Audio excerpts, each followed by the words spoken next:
17 তারিখ আমার ছেলেটা জীবিত থাকতে যদি এরকম প্রোটোকল দিত। এই আন্দোলনে এইসব ছেলে আমাদের একমাত্র সন্তান ছিল শান্তবাড়ি।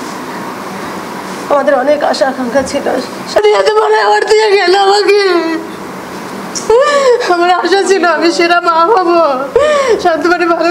আমরা কীভাবে বুঝ দিব? রাষ্ট্র যেন আমাদের আমার ভাই 3 দিন হাসপাতালে পড়েছিল, মারা যাওয়ার পর আমার আম্মা জানছে। স্লো দেখতেছি, তার জন্য খুব দ্রুত বিচারটা করা হয়, এটাই আপনাদের দেশ রাষ্ট্রের কাছে আমাদের চাওয়া। সাঙ্গারপুল অতিক্রম করার সময় নাজিমুদ্দিন রুম যেটা বলে না, শেখ বুরহান প্রথম দিকে আন্দোলন না গেলেও সে প্রতিদিন কিন্তু ঢাকা মেডিকেল কলেজে মানে আহতদেরকে দেখার জন্য।